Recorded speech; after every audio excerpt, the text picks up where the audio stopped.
You carry me carefully in your arm. You stroke me and kiss me, I'm getting no harm. You spoil me so often with all you can give.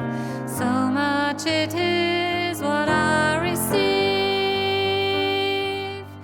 but I cannot feel that your love is real. Can you give your love from the bottom of your heart? Or is it from somewhere above? The first love in my life is so great, is so deep, but I'm scared, have doubts, I can't believe. I stretch my arms and I push him away. To say him I love you, I almost delay. I've not learned to feel that love can be real. I can't feel the love from the bottom of one's heart.